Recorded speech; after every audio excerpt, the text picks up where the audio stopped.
इस सेशन में हम लोग ये एक हमको नॉन सीरियल स्केड्यूल गिवन है और हम इसको ये चेक करेंगे कि क्या ये व्यू सीरियलाइजेबल है। ओके, जैसा कि इसको हम देख सकते हैं कि ये कॉन्फ्लिक्ट सीरियलाइजेबल नहीं है।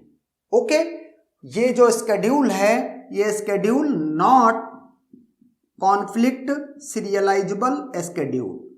ओके, तो क्या ये व्यू सीरियलाइजेबल है ये चेक करना है। तो व्यू सीरियलाइजेबिलिटी की डेफिनेशन क्या कहती है? कहती है कि सपोज करो कि ये स्केड्यूल S1 है। ओके, अगर ये व्यू इक्विवेलेंट हो जाए to some serial schedule S2, okay, और जो S2 हो उसमें जो ट्रांजैक्शन यूज हुई हो यही T1, T2 और T3 हो। ओके, मीन्स जो T1 में जो ऑपरेशंस हैं, जो T2 में ऑपरेशंस हैं, जो T3 में ऑपरेशन, यही रिस्पेक्टिव ऑपरेशंस उस स्केड्यूल S2 में यूज हो। ओके, अगर S1 S2 व्यू इक्विवेलेंट हो जाएं और मीन्स जो S2 है वो कोई सीरियल स्केड्यूल हो, ओके, तो बोल देंगे कि S1 व्यू सीरियलाइजेबल है।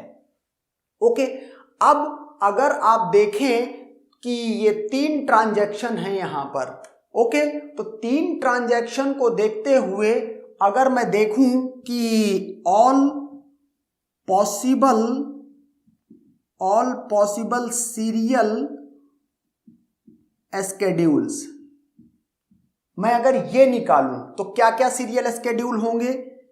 एक होगा T1 followed by T2 followed by T3, दूसरा T1 followed by T3 followed by T2, तीसरा T2 followed by T3 followed by T1, T2 followed by T1 followed by T3, T3 followed by T1 followed by T2, T3 followed by T2 followed by T1। Okay, तो ये जो है ये 6 serial schedules हैं। Okay, अब इनमें हम क्या करें? इनमें हम चेक कर लें।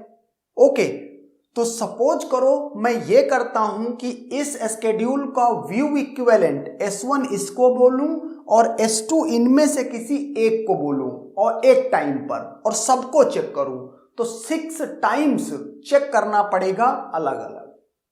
ओके, तो ये स्टेप थोड़ा सा भारी हो जाएगा। मीन्स एक क्वेश्चन को सॉल्व करना है और हम 6 पेयर ऑफ स्केड्यूल्स में चेक कर रहे हैं कि ये कंडीशंस मीट कर रही हैं कि नहीं, व्यू इक्विवेलेंट चेक करने के लिए। तो थोड़ा सा यहां पर हम क्या करेंगे, थोड़ा सा क्लेवरनेस दिखाएंगे, इसको इसमें से किन को चेक करना चाहिए ये जज करने के लिए। ओके, तो जैसे आप देखो जो स्केड्यूल S1 है इसमें इनिशियल रीड क्या है? इनिशियल रीड का मतलब जिसने डेटाबेस से रीड किया हो किसी डेटा आइटम की वैल्यू को। For each data item Q क्या होना चाहिए? जिन ट्रांजैक्शन ने फ्रेश वैल्यू एक ही डेटा आइटम की रीड करी है उनको नोट करते हैं। तो इसमें सिर्फ एक ही रीड है जिसको T1 ने किया है और वो इनिशियल रीड है। इनिशियल रीड का मतलब रीडिंग फ्रॉम द डेटाबेस। तो मैंने यहां लिख दिया है by T1 on data item A। अगर यहां पर बात करें फाइनल राइट की तो लिखा T2 ने भी है, T1 ने भी है ऑन डेटा आइटम है एंड T3 ने भी, लेकिन T3 का टाइम लाइन में सबसे बाद में हुआ है, इसका मतलब फाइनल राइट T3 का है, वो भी मैंने यहां लिख दिया है। ओके, अब इसके बाद WR कॉन्फ्लिक्ट की, अगर WR कॉन्फ्लिक्ट इसको कुछ लोग बोलते हैं और कुछ लोग इसको WR सीक्वेंस बोलते हैं। ओके, कि तो WR सीक्वेंस अगर इसमें नहीं प्रेजेंट है, ओके, तो नो नीड टू चेक, आप बोल दो कि नो नीड टू चेक या जस्ट डोंट केयर, इसके बारे में आपको बात ही नहीं करनी है। ओके, तो मैं यहां पर क्लेवरनेस क्या वो उसकी बात कर रहा हूं वो देखो कि अगर इनिशियल रीड T1 ने किया है और इन तीनों ट्रांजैक्शन में रीड ऑपरेशन सिर्फ T1 के पास है, ओके, इसका मतलब सपोज करो मैं T2 को पहले ले आता हूं और ये सीरियल स्केड्यूल बनेगा। अगर ये सीरियल स्केड्यूल बनेगा और सपोज करो मैं इसके रिस्पेक्टिव बनाने की कोशिश करूं, ओके, T1 T2 और ये T3 लेट, ओके, तो T2 सबसे पहले है followed by T3 followed by T1।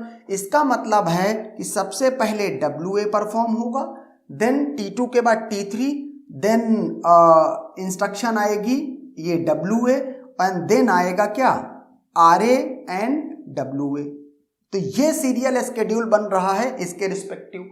अब आप देख लो कि इनिशियल रीड किसका होना चाहिए था, इनिशियल रीड होना चाहिए था by T1 on data item A, लेकिन यहां पर इनिशियल रीड तो रह ही नहीं गया। क्यों नहीं रह गया?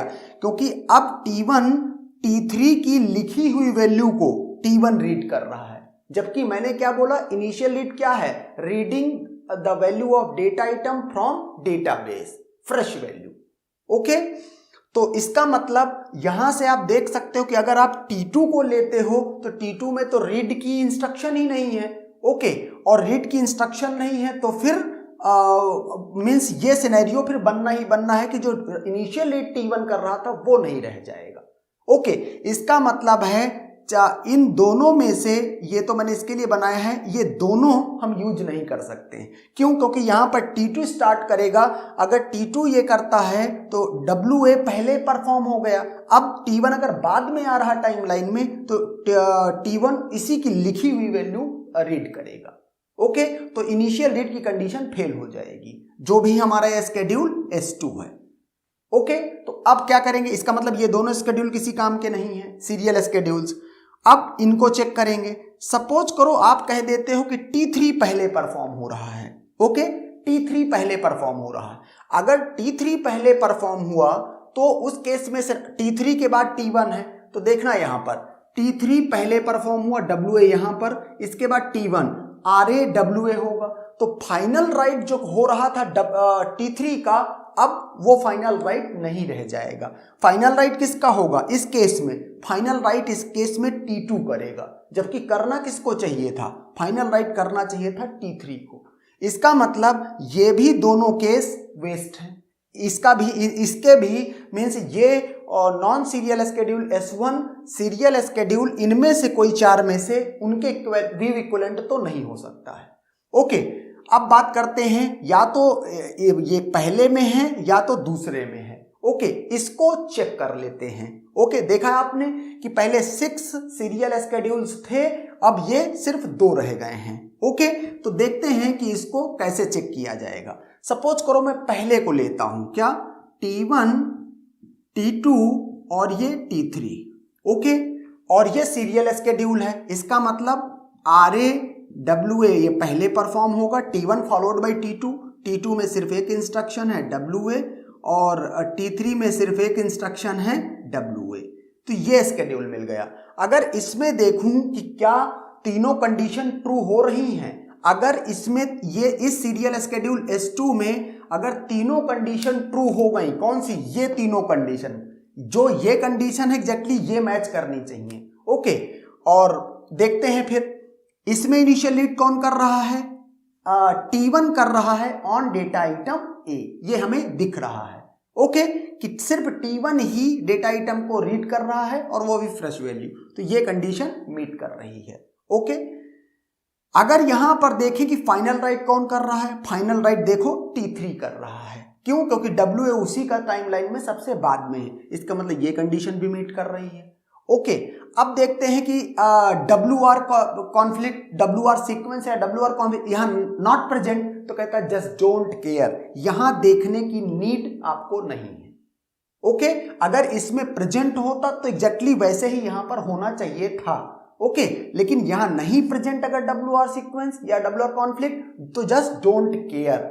ओके, चूंकि all the 3 conditions met and therefore आप क्या बोलेंगे, चूंकि ये सारी कंडीशंस मेट हुई हैं, इसीलिए बोलेंगे कि S1 is, so S1 is view serializable schedule. Okay, क्यों? क्योंकि S1 इस सीरियल स्केड्यूल S2 के व्यू इक्विवेलेंट है।